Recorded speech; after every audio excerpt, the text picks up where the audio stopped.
My name is Ethan. I'm CEO of Claw Capital, and we are here with Angus, who is an awesome client who's here to share his experience with us, the planning process, and just his thoughts on everything else. So, welcome, Angus.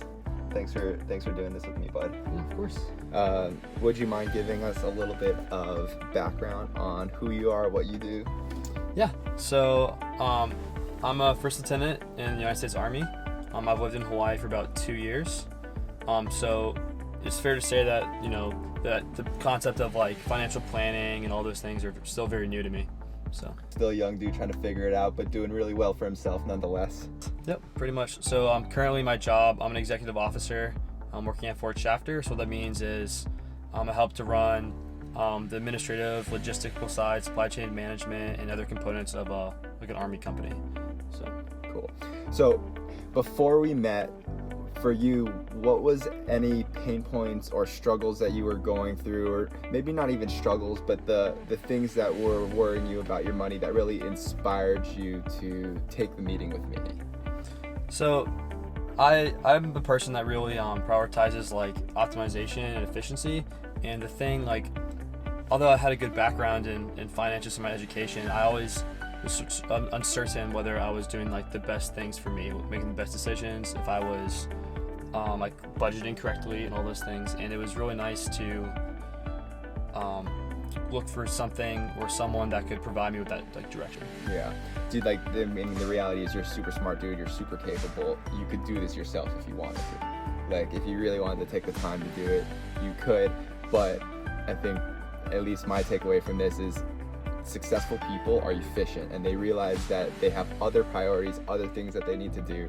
And when they delegate responsibilities to other professionals who work in that space, there's a lot of value that can come from it. Mm-hmm. Yeah, absolutely. Like, I agree. I know if I'd taken the time, I'm sure I could do the research and figure out a lot of the things that I've learned from you myself. But at the same time, like, I'm a busy person, and like you said, you have to be like pick and choose your fights sometimes. And yeah, I think it's better if you have like a trusted professional.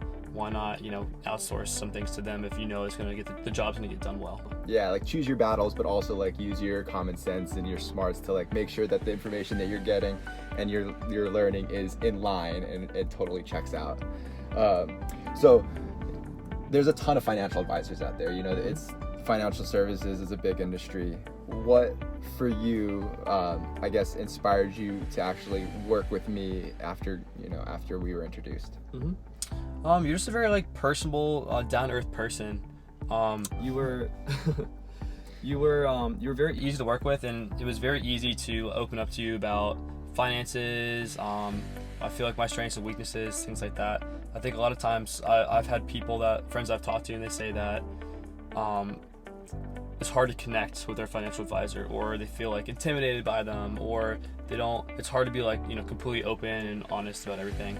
I would say that has never been an issue with you. If anything, you've been very receptive and open, and it's easy to be transparent with you about everything because you get it. Yeah, personal finance is such a like sticky, like sensitive subject for so many people. And when you think of like the typical financial advisor, you think of like some white old dude in a sports coat that's gonna like tell you you're not saving enough money and you should do this, that, and the other with it. And definitely like I don't try to take that approach, because I just learned through my experience that like you need to understand someone on a human level and care about them to a point that they believe it, and then they don't really care what you know until they know how much you care, type of thing. Mm-hmm. So for you, what portion of the planning process did you find to be the most impactful or valuable to your situation? I would say probably just creating that really like that balanced budget for me, with like designated like allotments into different investment funds, because I'd always been good at saving, but I never really knew how to do it like the best way. I never knew how to optimize it, and then basically walking through like the correct like percentages and the correct allotments to like help out made it very gave me a lot of peace of mind when it came to like how I was saving, and it took a lot of the work out of my hands, which was awesome. Yeah, like the confidence, like you're like, oh, I know I'm saving a bunch of money. I know like I'm already good about, not overspending or overdoing it, but then setting it up so it's automatic and it's, really then specific and have a good understanding of how you're allocating your cash flow. That's making it in line with the things that are important to you, right? Absolutely. Cool. How do you think your relationship with your money and finances has developed since kind of starting the planning process? So I think with a lot of people, myself included, when you first start dealing with money, it's almost scary to deal with, right? It's you treat it. You don't really treat it as if it's like the tool it is. You treat it more of like a finite resource, which it is. But the more you work with money and the more I worked with you, it's much easier to see money as a tool to achieve certain things, and treat it as such. Yeah. So it's a more confidence to operate with money and use it as like an investment source. Cool. Is there anything specific that you can think of that was like, hey, like, that you ended up getting out of it, or a decision you were able to make after we had our conversations, after we developed the budget, after we created your plan for the future, that you were able to implement soon after like the planning process was over? I'd say an easy one would be like you opened my eyes to like the whole like term life insurance, which is very like beneficial to me. I knew nothing about that. I only just knew of the life insurance that I got through the military, which is completely different. So that right there is a very like quick hitting, like immediate impact change that I got from working with you. So you learned about how the life insurance that you have in the military is term insurance, and that how the other types of life insurance out there can supplement your current plan and whatnot. Yes, absolutely. So I feel like I remember a specific moment that when you called me, because I was at an automotive shop getting my motorcycle worked on, and you called me, and it was a weekend, and you were like, Ethan, I'm looking at leasing or buying this Tesla, and I want to know if your thoughts on it, what you think, should I do it or not? And for coming from a financial advisor standpoint, you're usually not like, yeah, go buy a new car, whatever.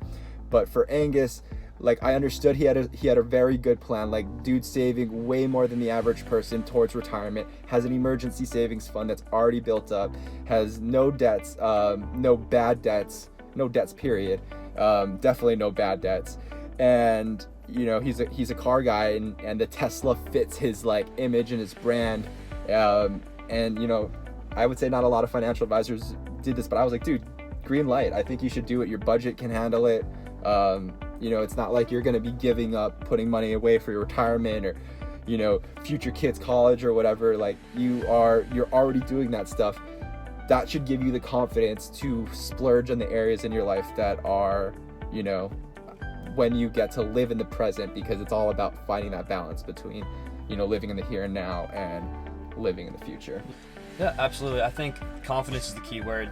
So I already was very confident that I had a good budget, like a good plan for my life. I was saving enough, and so that when I found an opportunity that just felt right in the moment, it didn't feel like a guilt related decision or something. I felt like it wasn't a good decision. It had like the backing and the research behind it that I knew that like I like was able to afford myself this luxury and not impact my plan. Yeah, it's not like you went to the car dealership and then got sold, and then like a lot of people end up going just to look and then walked out with a car that has now a car payment on it that is totally destroying their monthly budget. They can't afford it, and then that just creates a whole other string of problems that you just don't want to be facing if you can avoid it.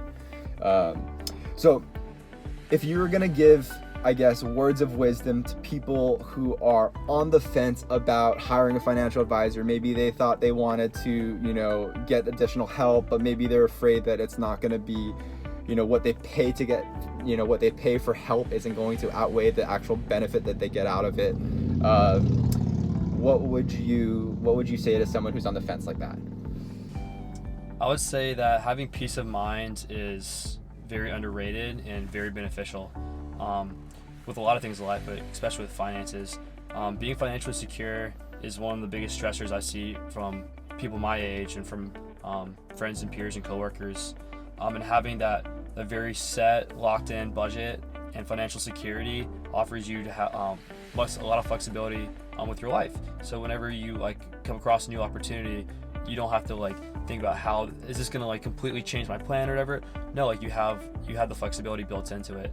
And also, I would say specifically with working with you, like it's okay to open up and be vulnerable and be transparent about your goals, because the only way you're gonna reach your goals is when you're honest about them and you take the right steps to meet them. And so I would say for anyone on the fence, I would just take the leap. It'll help you reach your goals, and you will be forever thankful that you did. What I took out of that is peace of mind is priceless. You literally can't put a price tag on understanding or feeling confident in your situation, that you're doing the right things with your money, that you're making forward progress, that you're moving the needle towards the goals that you find most important. Dude, thank you so much for taking the time with me. I hope you guys enjoyed this interview. We're sitting here in the Tesla, right, that Angus is affording on his own.